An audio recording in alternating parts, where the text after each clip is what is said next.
Ang Banwa sang Ibahay ang ginakabig nga pinakadako nga probinsya sang Aklan, umpisa sang gintukod ang lugar sang tuig 1956. May populasyon ini nga 52,364, ikatlo subo nga may pinakamadamo ang populasyon sa probinsya as of 2020. Subo nga aga, mga matahom nga kaladtuan sa Banwa ang lagawan ta. Maghimos ka na dira kapuso ha, kag matur kita sa beaches, falls, mangroves, kag rivers sa ila Banwa.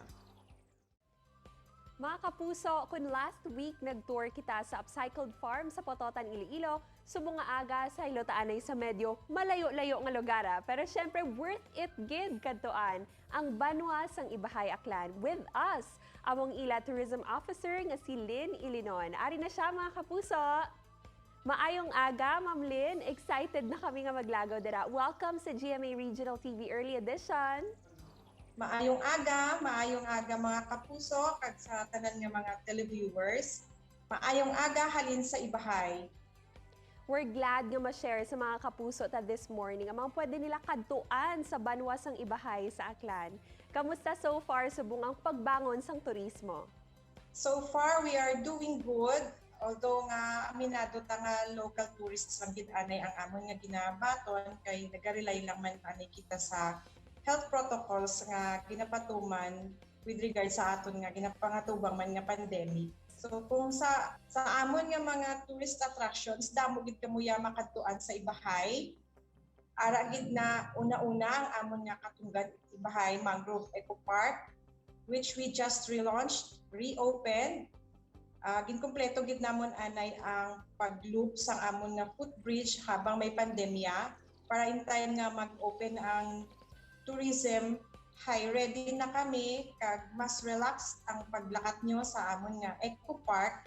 Since nga nag-open kami damo-damo na gid nagbisita, ara da ang amon nga century-old mangroves, ang mga flora and fauna nga unique makita gid dira sa Eco Park, ang amon nga fiddler crabs, ang mud lobster, mudfish, ang crabs, ara da kag mga shells.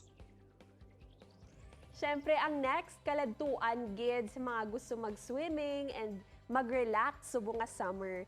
Ano-anong matahom nga beaches, rivers, and falls nga lagawan dira sa Ibahay, Ma'am Lynn?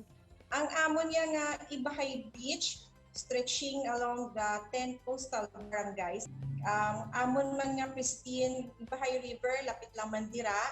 Then for more adventure, may amon dira nga cluster sa Aplan Barangays nga dito ang mga waterfalls namon, ang Nawidwid Falls sa Barangay Minaa, ang Snibaa Falls sa Barangay Aparicio, kag ang Binaliwan Falls dira sa Barangay Monlake. Then kung magpanaog ka na kung gusto mo pagid sang adventure, pwede ka pagid mag-water rafting sa amon nga Ibahay River, dira man sa 3 ka barangays nga na.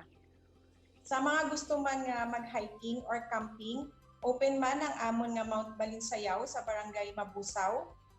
Then kung manaog na kamo kag nagutom, pwede man magdiretso sa Barangay Maloco, then try the local delicacies, our native cuisines nga pwede nato mapaluto ara dira sa mga local artisans. Sa mga passers-by, pwede man kamuya kalagaw sa town proper, kung sa diin dito ang amon nga Gavino Solidum Park nga makarelax kamo. Ang amon nga Rizal Park nga kakaiba sa iba nga Rizal Park, kaya ang amon di sa Ibahay ay sitting si Dr. Jose Rizal nga bihira naton makita sa iban nga monuments.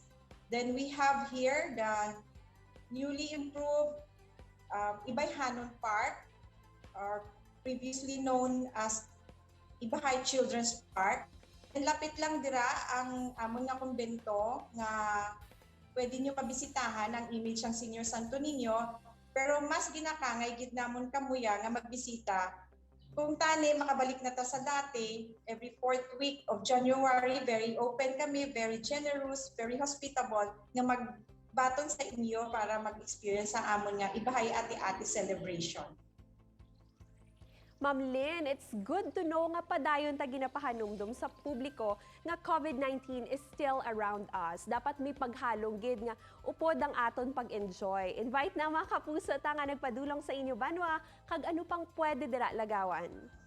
Ginaabi-abi ko gid kamutanan nga magbisita sa Banwa sang Ibahay.